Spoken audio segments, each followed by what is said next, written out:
La modernisation est un enjeu de taille pour les administrations publiques africaines. De la qualité à la performance, cette modernisation se doit d'être en adéquation avec les réalités du contexte actuel. Mais elle doit aussi répondre aux enjeux de la compétitivité dans un environnement économique globalisé. Et pour aborder cette importante thématique qu'est la modernisation des administrations publiques africaines, nous recevons le docteur Palé Sié. Bonjour docteur. Bonjour monsieur Ahmed. Docteur, vous êtes expert en organisation, consultant et formateur en management de la qualité. Il faut aussi noter, docteur Palé, que vous avez été dans les rouages de l'administration en Côte d'Ivoire. Vous avez été successivement chef de cabinet au ministère en charge de la fonction publique et au ministère en charge de l'enseignement supérieur. Alors, docteur Palé, pouvez-vous nous présenter votre programme de modernisation des administrations publiques africaines? Je voudrais vous dire merci déjà pour le canevas que vous nous permettez, pour qu'on puisse encore parler de la modernisation des administrations publiques. Donc ce programme-là a été conçu à partir du diagnostic, qui est donc la source principale de ce programme. Par la suite, il va se décliner en axes stratégiques et aboutir donc à une stratégie de mise en œuvre du programme, qui peut durer jusqu'à 4 ans maximum. Et donc les plans d'action sont pluriannuels, et donc de la première année à la 4e année, et normalement nous devons aboutir à une plateforme de mise en œuvre qui devait satisfaire à la modernisation. Docteur, quels sont les principes directeurs de votre programme de modernisation de l'administration publique? Les lignes directrices de notre programme se reposent sur 3 lignes. La première ligne est de promouvoir une administration moderne axée sur les résultats et le développement au service des citoyens. Et la deuxième ligne, c'est de fédérer, la fédération donc de toutes les initiatives de modernisation de l'administration publique. Parce que là, je détaille un peu, c'est que ce n'est pas dans tous les pays où vous avez une institution qui s'occupe de la modernisation. Et souvent, c'est tous les ministères qui ont à leur sein des programmes de modernisation. Et cela, souvent, présente des limites. Donc, il faut fusionner l'ensemble des programmes de modernisation dans un canevas bien précis. Ça, c'est la deuxième ligne. Et la troisième ligne, c'est améliorer l'efficacité et l'efficience de la prestation des administrations publiques et aussi améliorer la qualité du service rendu aux usagers.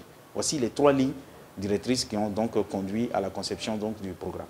Alors, y a-t-il des axes stratégiques qui sous-tendent donc les actions de modernisation du programme que vous avez mis en place? Bien entendu, suite à un diagnostic qui est bien mené par rapport à une administration bien précise, ciblée, il va avoir la déclinaison donc, des résultats du diagnostic en axe stratégique. Donc cela va dépendre du niveau de modernisation que le pays a déjà amorcé. Donc si on prend un pays quelconque, on va faire le diagnostic et en partie du diagnostic, on verra quels sont les axes qu'il faut tracer pour pouvoir aboutir à un plan de mise en œuvre. Selon vous donc, docteur Palé, quelles sont les causes du dysfonctionnement des administrations publiques? Les dysfonctionnements de nos administrations publiques présentent plusieurs causes, mais on peut les regrouper en 3 grands groupes. Le premier groupe, c'est le niveau 1, donc le niveau organisationnel. Le deuxième niveau, c'est le niveau opérationnel et bien sûr au niveau comportemental. Si on veut avoir de l'efficience et de l'efficacité, on ne doit pas regarder la couleur, ni l'appartenance, ni la provenance de l'usager qui est en face de soi. Il faut lui donner le service qu'il a besoin. Aujourd'hui, nous connaissons le développement des TIC. Avec les TIC aujourd'hui, normalement, un citoyen dans un village ne doit pas dépasser sa région et aller chercher un document en dehors de sa région. Docteur Palé, dites-nous concrètement comment devrait se faire la mise en œuvre du programme de modernisation des administrations publiques que vous avez développé.